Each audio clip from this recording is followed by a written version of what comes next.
NZ Aerosports, Icarus Canopies, now Jyro. That's right, we've rebranded, and Jyro is our next generation. It honours our founder, as that's the name we knew him by, but Jyro also marks the start of a new chapter. And not to be biased, but it's going to be fucking epic. Long story short, we're more us than ever, so if you're new to the sport, or even a Sky God Ninja Turtle, welcome. I think our valiant leader Lucy, Jyro's daughter, says it best. And we still got that fuck yeah attitude. Rebrand! Woo! Rebrand woo indeed, Lucy. Anyway, head over to Jyro.com for more info and get amongst your legends. I was 19, broke, unemployed, and sold my girlfriend's canopy for drug money. So I thought I better sew her a new one. What a sentence, and what a story. This describes the humble yet outrageous beginnings of NZ Aerosports, the home of Icarus Canopies, in the words of our founder himself.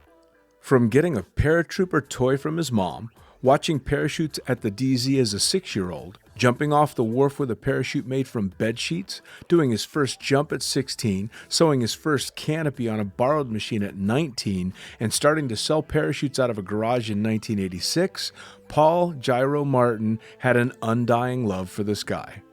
Our company started with one man with the wildest of spirits and a true blue sky dream, a renegade. In the time that Jyro created and ran the Icarus Canopies brand until he passed away in 2017, he pushed everything he had to its limits. We miss him, and we always will. Jyro is the next generation of NZ Aerosports. It honors our founder, of course, because it was the name we all knew him by, but Jyro the rebrand also marks the start of a new chapter, our next jump.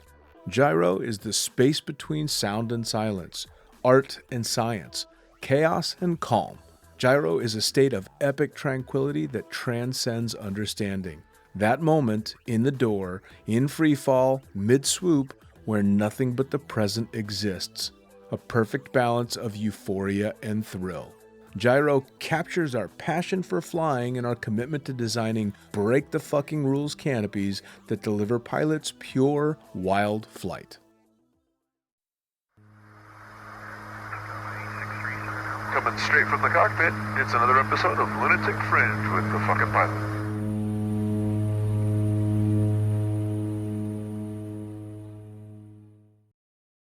Ready, set, go!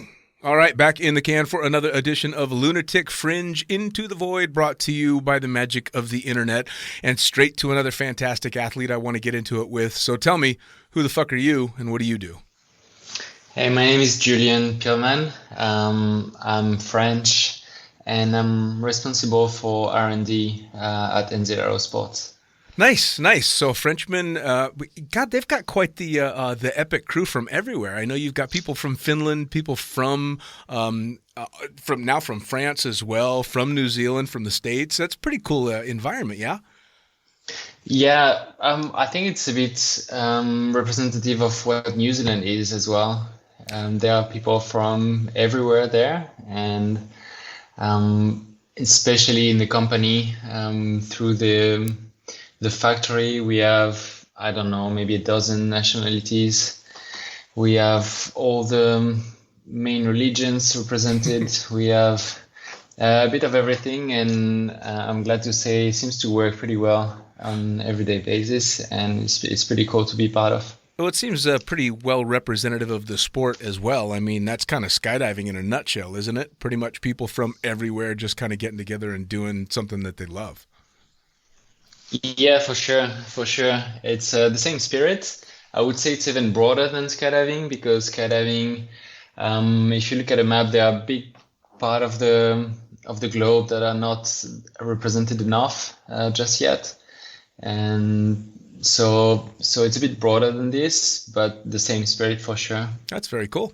So, as I usually do on the podcast, I'll get you to jump back all the way to the beginning.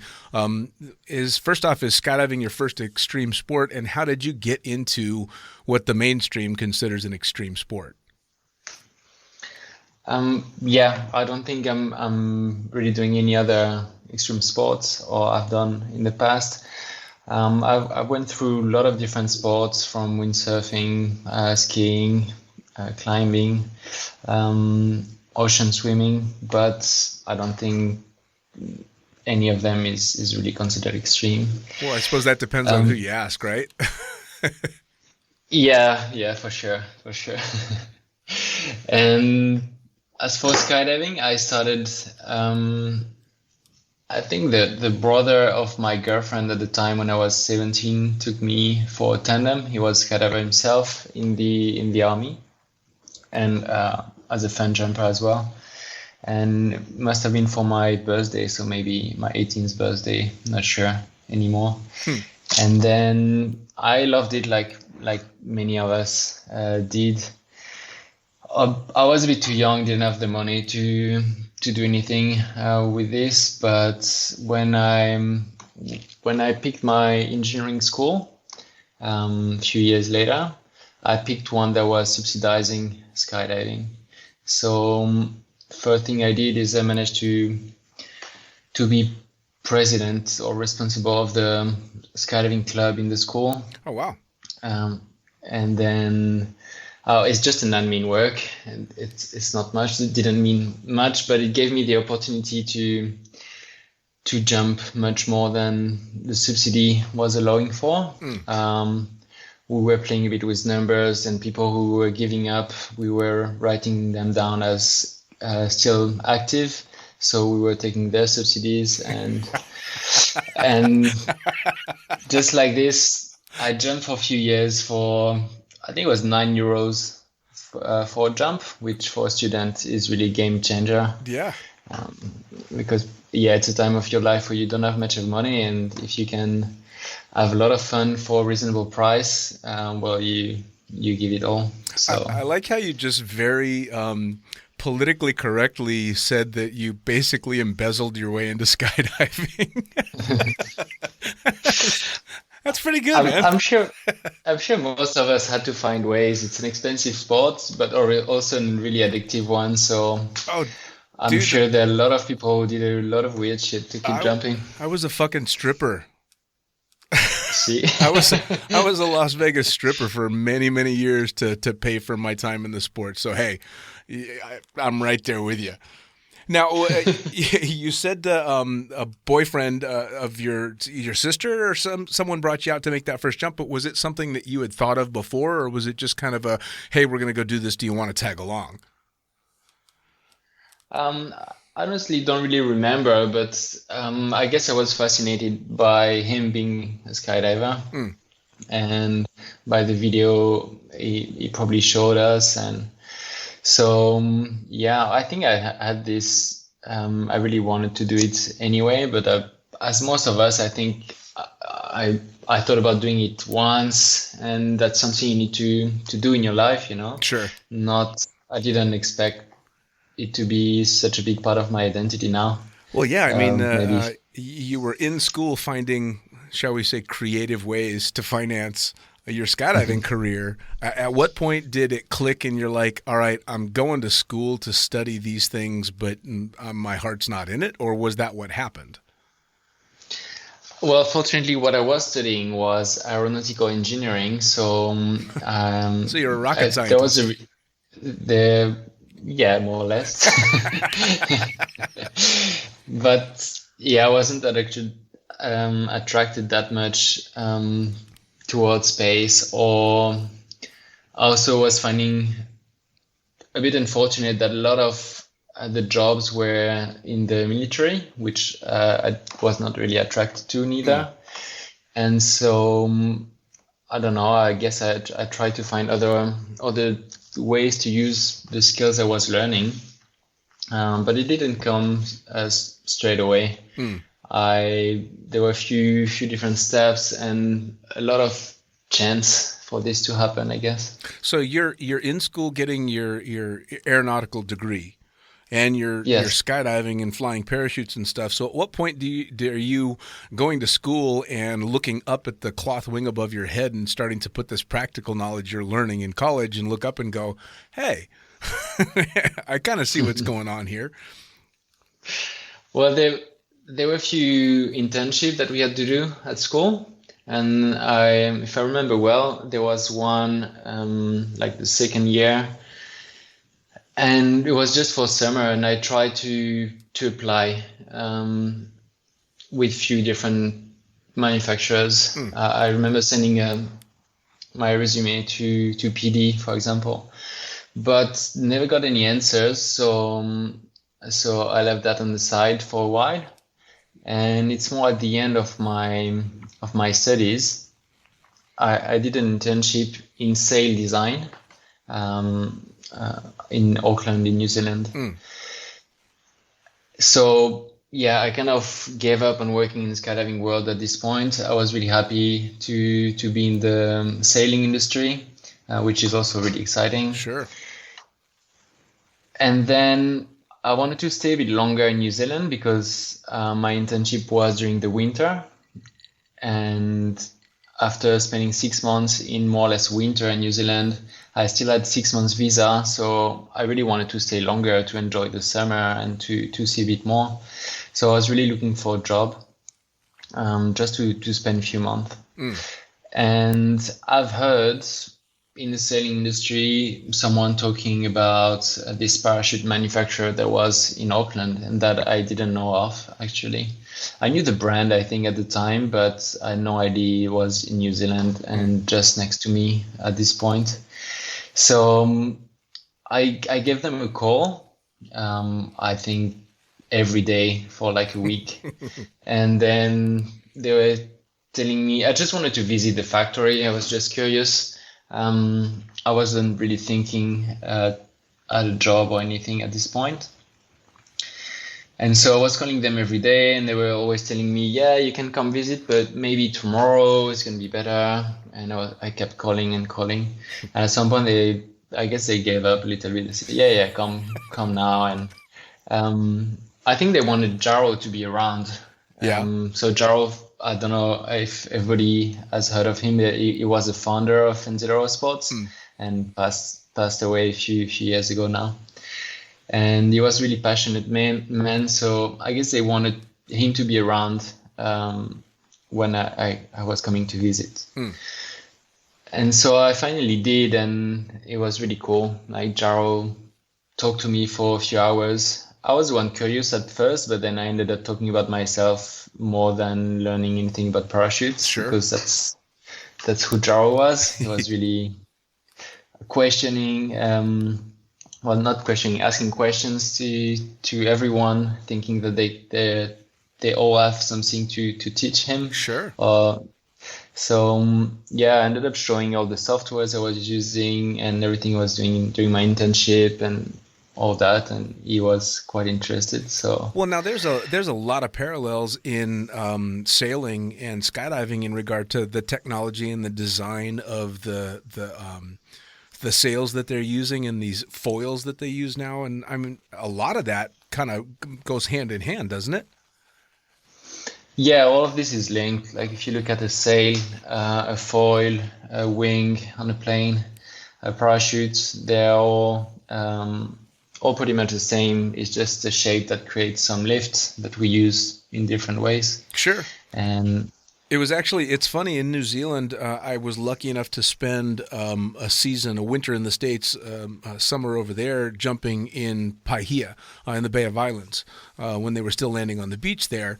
And it was, of course, the perfect place to meet people that did all the sailing stuff. The sailing club is just right there. And we became really good friends with people that had come and jumped with us, and we got invited to do these Friday evening sailing races back and forth. And I had zero experience with sailing. I had no idea what was going on. And to be honest, I got on it thinking, this isn't going to be much. And, of course, was blown away because it was so much fun and so much more exciting than I ever would have imagined. and then sitting there doing the only thing that they would let me do, which was crack that grinder whenever they'd yell to, tighten it up as much as possible. And I started to see, because they were teaching me, the parallels between what was happening with the sail and what happens with a canopy. And I'm like, oh, shit, okay, this is really fucking cool. And then down the line, when I was told that they were using materials that they'd been using in sails to try and make more rigid wings for skydiving and stuff, it really all kind of seemed to tie together really well. And I'm guessing it's people like you that have done both that are pushing those kind of limits. I don't know. I don't know everything that was going on before me or in other companies. It's sometimes really hard to know what's going on. It's quite secretive. Sure. But what the mix I think I brought was more the tools. The tools like the softwares and I don't know. I don't want to say the skills because I didn't know much at the time, if I'm honest. But the scientific approach. And then we mixed it up with Jyro's experience in designing parachutes. And the more the year passed, the more I was understanding parachutes, and I guess he was understanding the tools as well. But now, are you talking like really, the CAD programs and stuff like this? Yeah. The CAD program was a big step. And for those that don't know what that is, can you explain what the CAD program is and how you use it for designing parachutes? Yeah, sure. I use different programs. So the main one is called CAD, which is 3D design software. So in which I design the shape of the parachute. This software is then able to split all the panels to put them flat, which we can export to the cutting table, which cuts the fabric. So this is all linked. We go from the 3D shape to the cutting table really smoothly. So from 3D back to 2D and then back to 3D again when you build the canopy. Yeah, exactly. Cool. Which sounds weird, but it's actually really, really powerful because before that, Jyro was designing in 2D. But in 2D, you design each panel individually, but you have no guarantee that they're going to match, that they're going to build the 3D shape that you have in mind.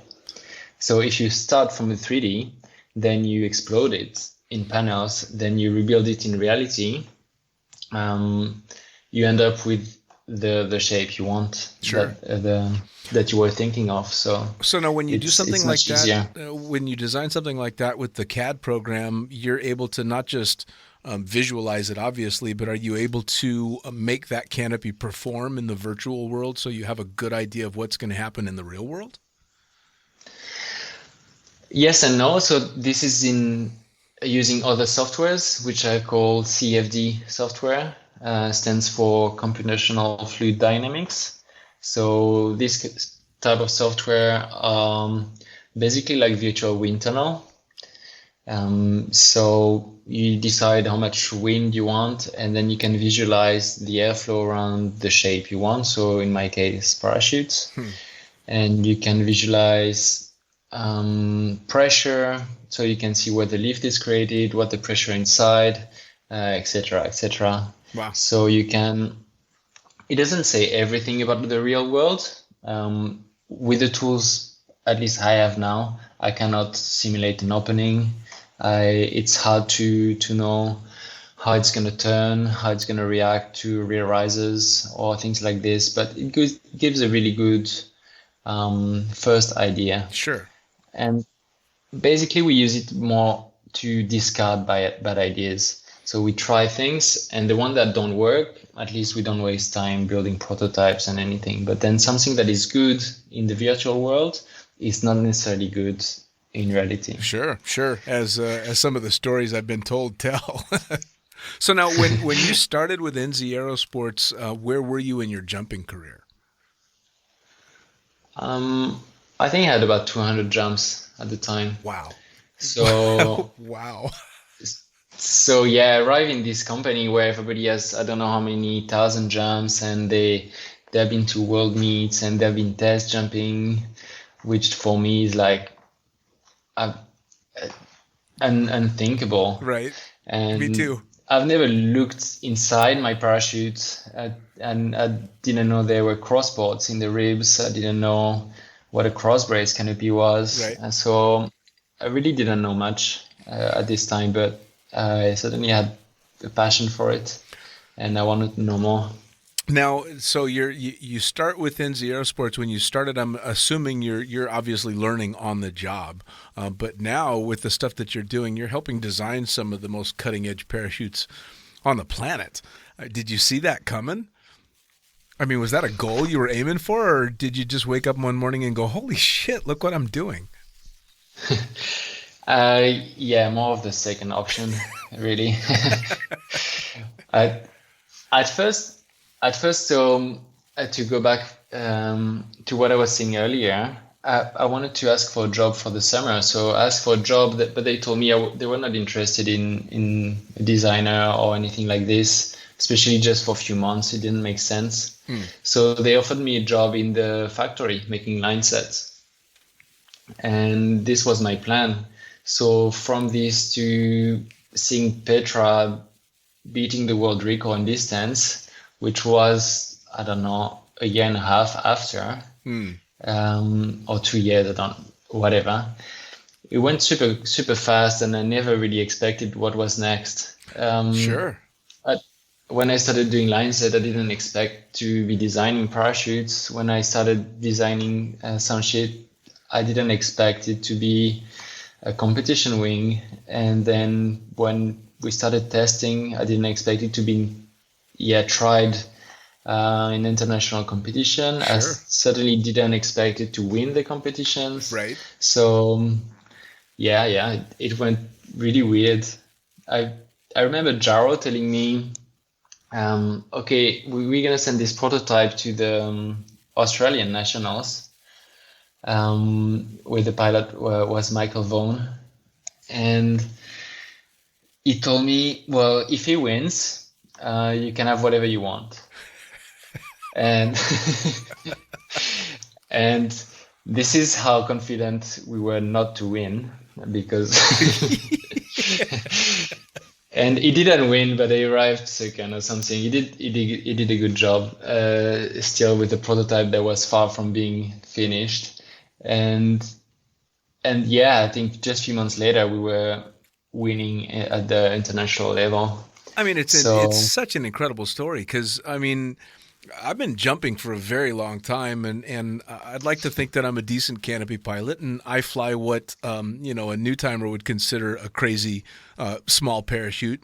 But the Petra is the one that makes me nervous. Like, I watch the guys that are really, really good at flying these wings, and they make it look so easy. And then I watch someone that's not so good at flying that wing, and they scare the shit out of me because it's such an incredible performing wing. And to hear that that just a couple of years before you were, making line sets with no real design towards going that direction is fucking fantastic. But that kind of sums up again the opportunities that come up in skydiving, and one of the coolest things about the varied backgrounds of people that end up in our sport. Doctors and lawyers and drug dealers and cops and criminals and fucking designers that make some of the baddest wings ever that had no idea. Now, when you were designing that one specifically, but any canopy, when the first one's going out the door and the first one's going to be test jumped, are you there when it's jumping, and are you nervous as hell? Because I'd be freaking out if somebody was jumping something I designed. So nowadays I live in Europe. I'm right now in Barcelona, so I'm not on drop zone on all the jumps, but I used to, for sure. I was usually going in the plane as well, not test jumping, but just to be part of it. And we used to go every Wednesday. I think Wednesday was dedicated to test jumping, and at the time there was no dedicated test jumpers. So it was Attila, who is the general manager. It was friends, it was people on the drop zones, and we're just going to jump all day long on Wednesday.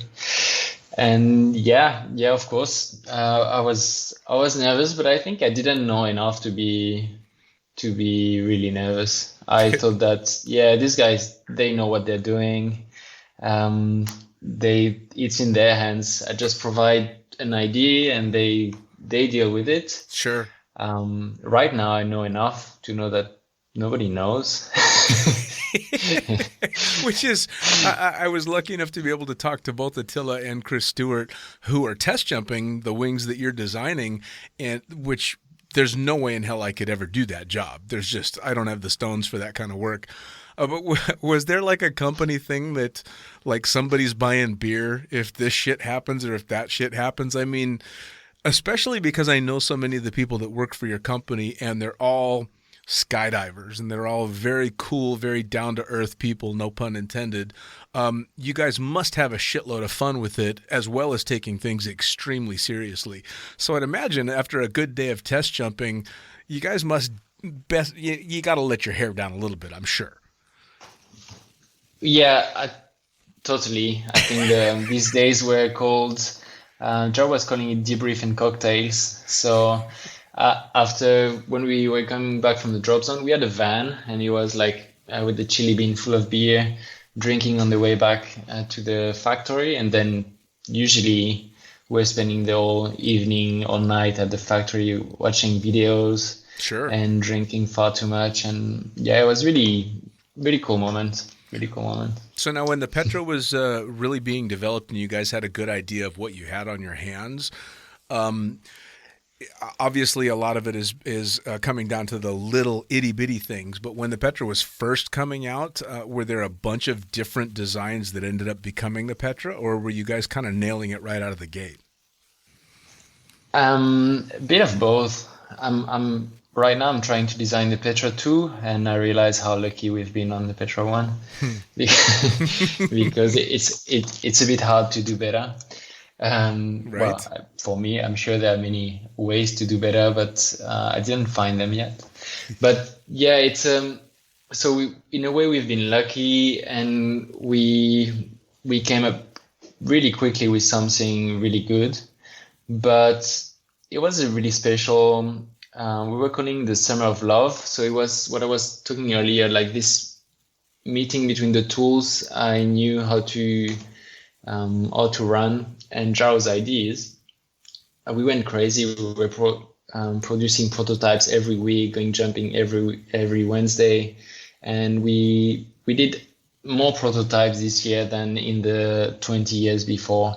Wow. In the company, because Jyro had all these ideas in his head that he never had the opportunity to design because he didn't have the tools. And so it was like, yeah, can you try this? Can you try that?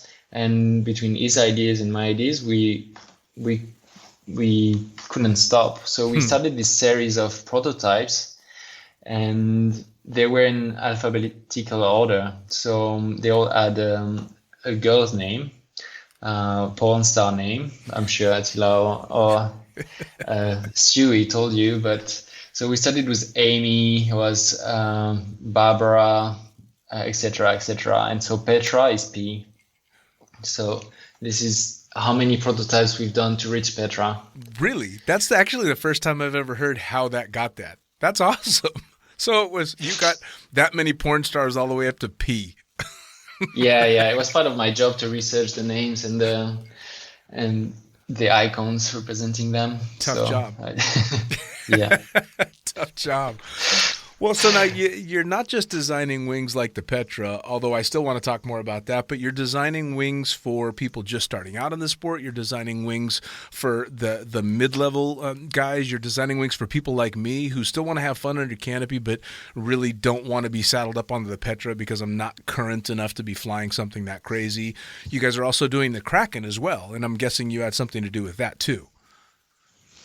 Yeah, actually, I think the Kraken is the latest design we released that I worked on, and it's actually designing competition wing is complex, but at least you know what you're looking for exactly. You want to win the competition, so you have to read the rules of the competition, and you're like, okay, I think I need a canopy that recovers pretty slowly, that's going to glide a lot of power at the end of the flare to gain few meters in distance, etc., etc. When you start designing intermediate canopy, you're like, okay, people like it fun. Okay, it's much harder to put in numbers and to put in design. Sure. But in the Kraken, it was again something different, because usually we design the canopy for the way it flies, and then we sort out the openings. We make it open nicely afterward. But for the Kraken, the openings were the key points, because for wingsuiting, what you want is something that opens reliably, that you trust, that untwist if there is a twist, etc., etc. So it was a whole new world for me to discover and explore, and it was really interesting journey. Sure. We tried a lot of things. We didn't look that much at what the others were doing at the time, because we didn't want to be influenced. You know how this can frame your thoughts. Sure. If you look too much. But for example, now I look at other wingsuiting canopies, and I realize that in some aspect we went the other way completely. Like some other manufacturers decided to put the lines, especially long, and to try to get out of the bubble of the wingsuit. But we went the other way. We're like, okay, the bubble is 50 meters anyway. There's no way we get out of this. So what we want is something that untwists if there's a twist. So for this, you need short lines. So we went with short lines, and we experimented with a lot of things like this. And for us, it was really interesting to explore the bands, the different sliders, etc., etc. Now, when you're designing something along the lines of the Kraken, obviously your main customer base are skydivers, but now you're venturing into territory where, with the advent of the wingsuit and what people are doing with the wingsuit, now you're kind of aiming a little bit towards that base market, because people are, the top end wingsuit pilots that are looking for a really good canopy are doing stuff like wingsuit base. So are you keeping that in mind as well, that it's terrain involved? This is not just skydiving. This is a whole different deal. We have listened to a lot of people while we're designing the Kraken, and most of them are also base jumpers, or a lot of them.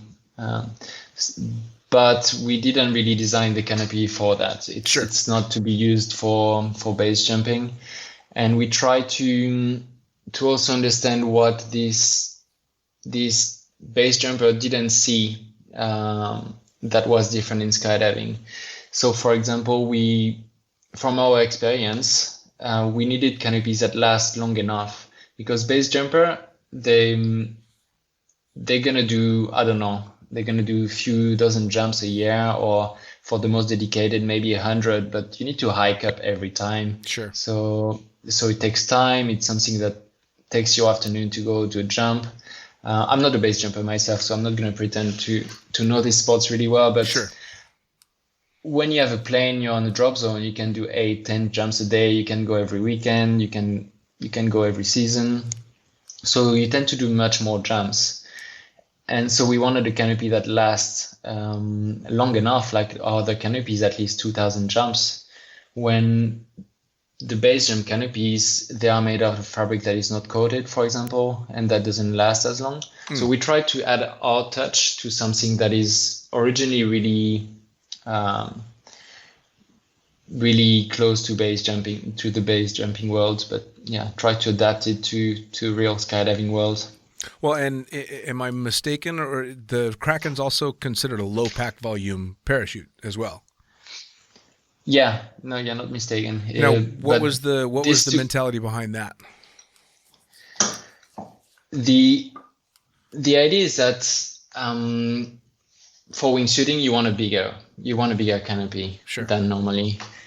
because it can open a bit more weirdly, and you don't have your arms free straight away to deal with any shit that can happen. So usually wingsuiter, they want a bigger canopy, but not everyone can afford to have two set of gear. So we wanted something that can fit in your free flying container, but with few extra sizes. So the way we achieved that is, this is why it took us so long to release the Kraken, is because we wanted a canopy that lasts longer, not a base jump canopy, but also we wanted it to pack smaller. So we have explored many fabrics, and we have tested it in laboratories. We have developed, at least with 3 fabric manufacturers, we have developed a fabric that is light but coated with silicone. So it's a light zippy. It's not a F111. And then the fabric manufacturer, some of them decided it wasn't worth it. They didn't want to do it anymore. So they let us down. We had to redevelop the fabric with another one, etc. So it took us years to get this compromise that we were looking for. And I think we succeeded. So it was worth the wait. For sure. Well, for sure. Well, and I know that it's been, at least as I watched stuff like wingsuiting develop, it became what canopy can I get away with doing this? And then obviously it became more and more specific, and you'd see people either with multiple rigs or borrowing rigs, which I've never been a fan of borrowed rigs. So it's nice to see that someone can interchange things back and forth and use, a much bigger canopy than what they might be ordinarily jumping. Now, how much smaller does it pack? Like, what's the normal pack volume for a Kraken as compared to a cross brace?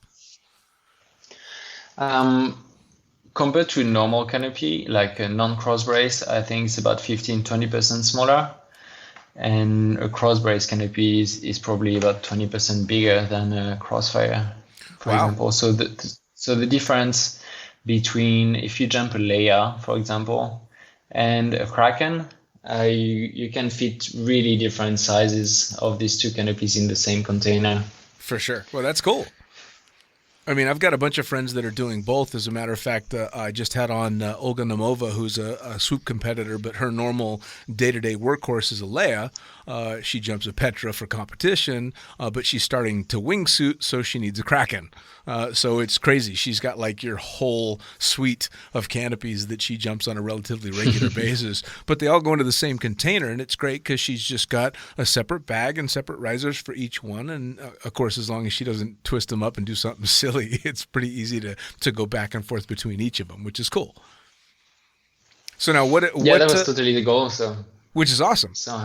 So now you start working for NZ Aerosports. You start designing these crazy wings. What are you doing as far as a jumper? Are you fun jumping and jumping a lot of these wings that you're designing? I'm jumping as much as I can, but I've always tried to resist the temptation to work on the drop zone, because it's already my work during the week. Sure. So when I go to the drop zone, I want it to be about me having fun and not really not trying to earn money on the weekends as well. So I'm happy I did resist this temptation, and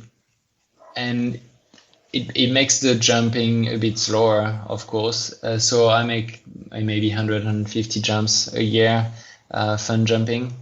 But I've done it for, 12, 13 years now. So I have 1,300 jumps, and I'm free flying a lot. I'm not really a good canopy pilot. I'm jumping my... Dude. I fall back to how amazing this fucking sport is. A wing that has put more people on the podium doing the most insane shit was designed with you. Stuff like the low pack volume to do the wingsuiting, the median canopies, all this stuff is designed by a 1,300 jump kind of mediocre canopy pilot. That's fucking awesome, dude. That's awesome. Well, I like free flying a lot. So when I'm on the canopy, I'm happy to just go to the ground. Sure. I have a Crossfire 109, Crossfire 3. I love it. I'm really happy on the canopy. Sure. I'm happy when it opens and when I land. But yeah, I let the swooping to others. Dude, I'm right there with you. I mean, again, I've been in the sport for 25 years. I got, I don't know, a little over 11,000 jumps, and I'm just an average skydiver, man. No one is ever going to be blown away with my swooping abilities. Nobody's ever going to go, oh, shit, here comes Dean. Let's watch what's happened. No, none of that's going on, and I'm fine with that. There's and I'm sure you feel the same way. There's a real legitimate joy in being able to just go out and enjoy jumping with no prerequisite. There's no, I don't have any preconceived notions that I'm going to be some badass, and I kind of like that. It's very freeing. No, I'm never going to go for a podium. It doesn't matter, man. You know, I get to just kind of take a deep breath. But for you, it's got to be so rewarding that you get to just kind of hang back and enjoy your time in the sport as a skydiver, but you got to be standing on the landing area, and people that don't know who you are come flying by on a canopy that you designed. That's got to be cool. Yeah, I really like to go in the drop zone for sure. It's really cool to see the canopies, especially around me in France. There are a lot of our canopies. I'm not sure how it's going in the US, but yeah, to be on the ground and to see to hear Leia coming and to see it swooping, it's really cool. It's a really cool feeling, and to see people smiling. But I think when you were talking about the podium, I mean, it's cool. People want to compete. It's really cool too. But for me, this sport is so cool in itself, like jumping out of a plane, falling at 200 or 300 kilometers an hour toward the ground, the space, the freedom, the fresh air you can feel. I don't need to compete. It's a sport, I think, that is just enough in itself. Sure. Well, no, I feel the same way, and it's, I suppose there are some parallels. I used to take great pleasure in the fact that being a tandem instructor or a camera flyer, you know, I worked in the sport for many, many years doing exactly that, throwing drogues and shooting videos. And on a much smaller scale, I would watch these people walk away from the drop zone with a big smile on their face and having had this incredible experience. And even though they're never going to remember my name and they'd never be able to pick me out of a crowd, I got to do something for them that they'll never forget. But you get to kind of do that on an even larger scale that most people are never going to know who you are. They won't recognize you on the drop zone, but they're getting this incredible experience out of the things that you're helping design. And I'd imagine you've had a hand in, the canopies for thousands and thousands of jumpers. Did you do any stuff in regard to the tandem canopies? No, I've never worked on the tandem parachute. Well, then I won't thank you for all the good openings I've had on their tandem canopies. No, that was before my time. I did, I think, only one prototype of a tandem. But then at the time we didn't have all the proper gear to test it. Now we have sandbags and everything, but at the time they were not sure how to test it, so they had me to go as a passenger to test it. And I don't know, I think I had like 600 jumps at the time, and I never got that scared in skydiving. Really, to go back to doing a tandem after a few hundred jumps by yourself is really frightening. Oh, it's terrifying.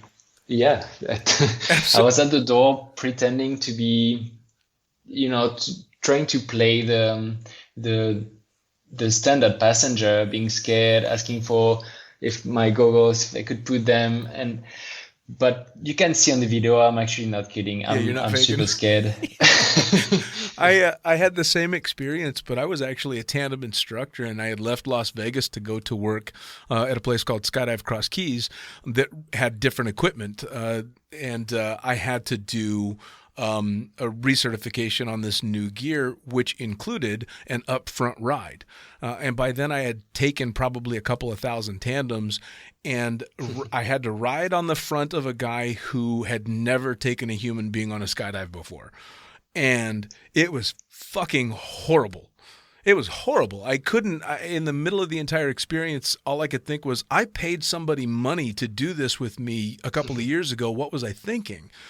So yeah, I'm right there with you. But I also was on a parachute in gear that was tried and tested long before I got to get on it. You had to jump out and ride up front on a canopy you designed. Fucking hell, man.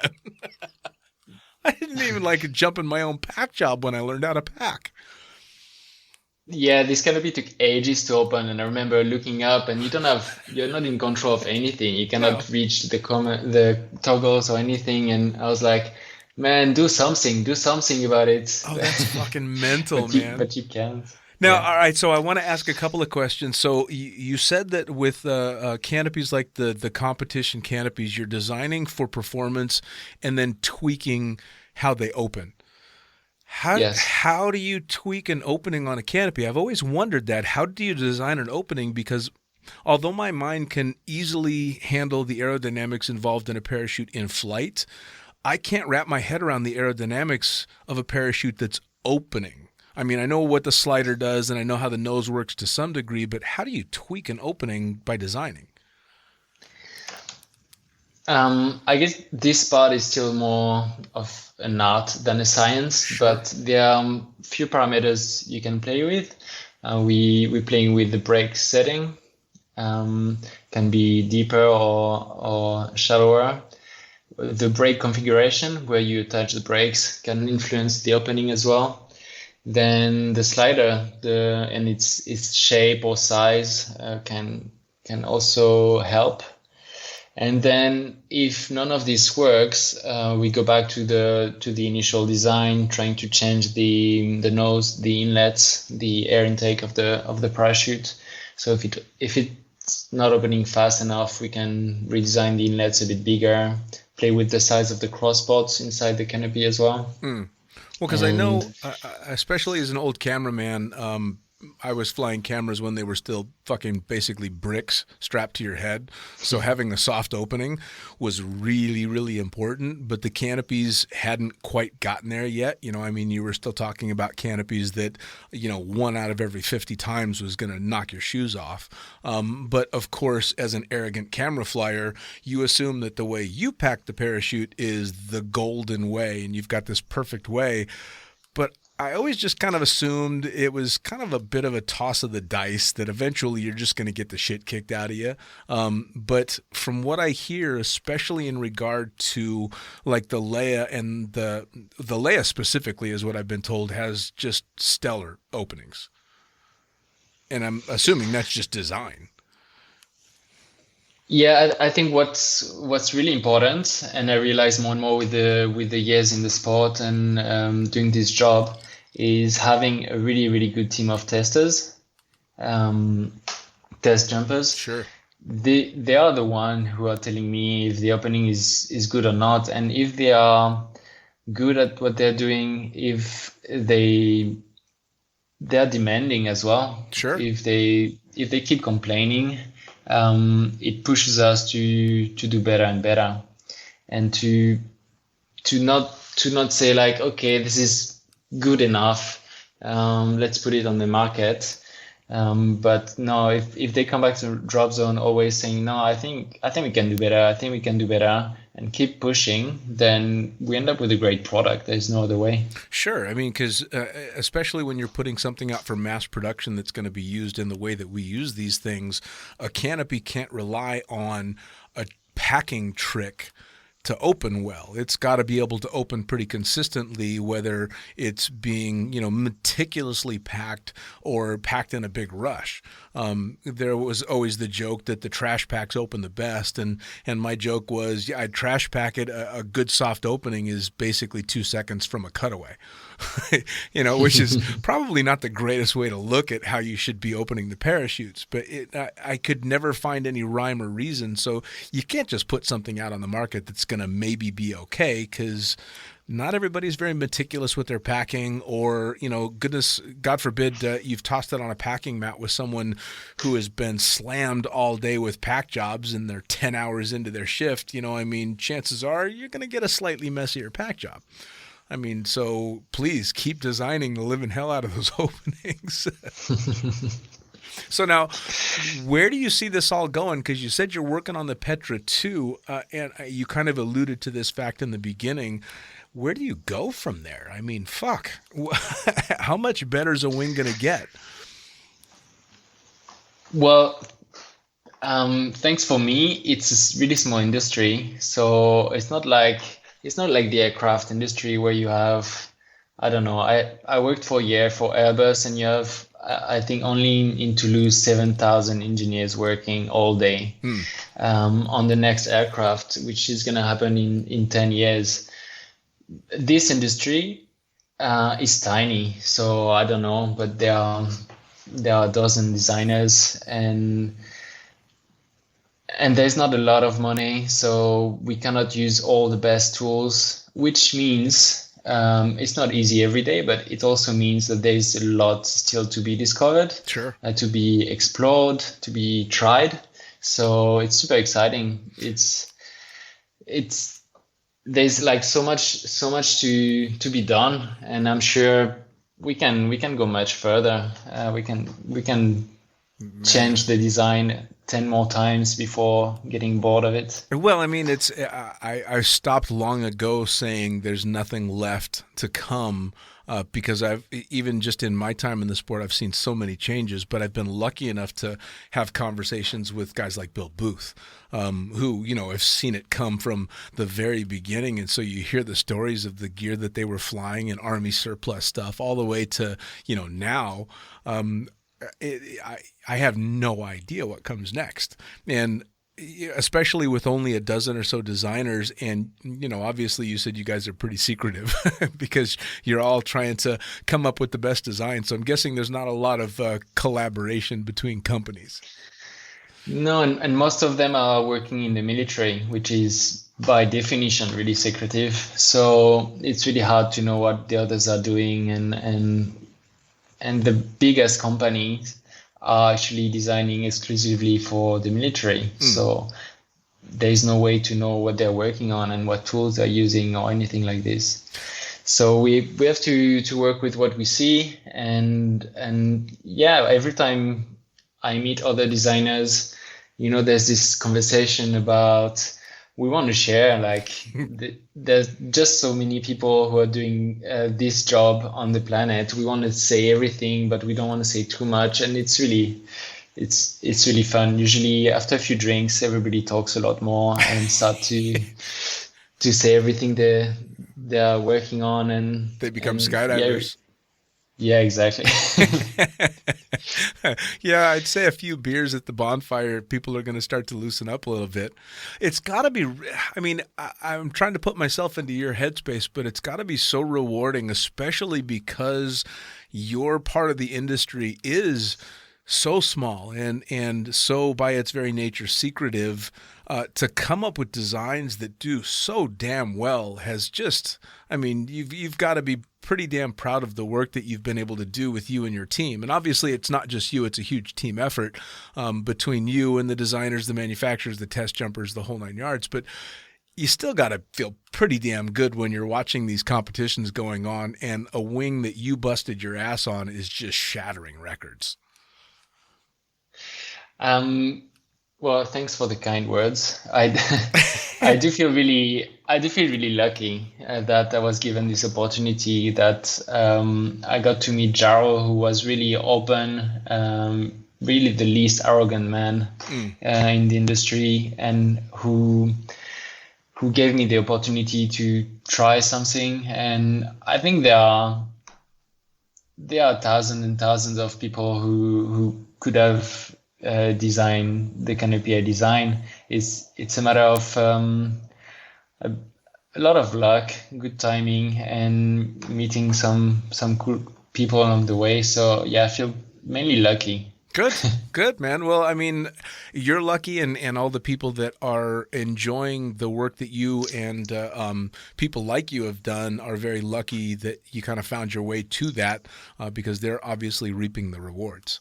Now, speaking of, how do people track down the stuff that you're doing? How are they going to find out where new stuff is coming out? What's the website? What's the social media stuff? Where do they go to find out what's coming next? Well, at the moment, I'm only working for NZ Aerosports, so everything is happening on nzaerosports.com. This is a great website. We've been working on it for years now. And we have a blog. I think our Facebook page is really active. We have dedicated Facebook groups, Kraken Kingdoms for the Kraken pilots, Petra people, Leia lovers, where you can share the love and information about the canopies. We have Instagram, we have everything. I'm not communicating myself too much directly, but I'm on Facebook. You can find me on Facebook if you want to send me a message or ask me anything. Awesome. You can find me. Yeah. Awesome. Well, I'm definitely a big fan of the social media and the public presence of NZ Aerosports. Obviously, we're working together now as well, and I can't help but love a company that has "fuck yeah" as their motto. I mean, come on. It's a very cool company, and it's a very cool opportunity to sit down and talk to you and hear about a little bit of the behind the scenes stuff that goes into all the dramatic stuff that we get to see on a daily basis and kind of take for granted on the drop zone. So, man, I cannot thank you enough for taking the time to sit down with me and tell me a little bit about your time in the sport. Well, thank you. It was great to meet you, and I really hope we can meet in person and have a beer one day. Yeah, someday. You know, it's a small sport in a small world, so fingers crossed, and hopefully, as COVID hopefully gets more and more under control, that's a possibility. Take care of yourself. Thank you. You too. Well, there you have it. Another episode of the Lunatic Fringe podcast, brought to you as always by, well, wait, not as always, actually. Brought to you now by Jyro. Formerly known as NZ Aerosports, you'll head to Jyro.com for their next level line of canopies. By Pussfoot, the Extreme Sports Collective. Head over to pussfoot.com to check it out. By Summit Parachute Systems, check out summitparachutesystems.com to talk to Jarrett Martin and the gang about kick-ass pilot rigs, rigging courses, and more. By Flyaway Indoor Skydiving, go to flyawaytn.com and check out all the cutting-edge stuff to come. By Pure Spectrum CBD, head to purespectrumcbd.com to check out their wide range of CBD products. And as for us, head to the lunaticfringepodcast.com to listen to any of the hundreds of episodes currently available, hit the link for our YouTube channel, pick up your copy of the Lunatic Fringe book or The Accidental Stripper, and get a sneak peek at upcoming guests. Once again, thanks for listening. We'll see you next time.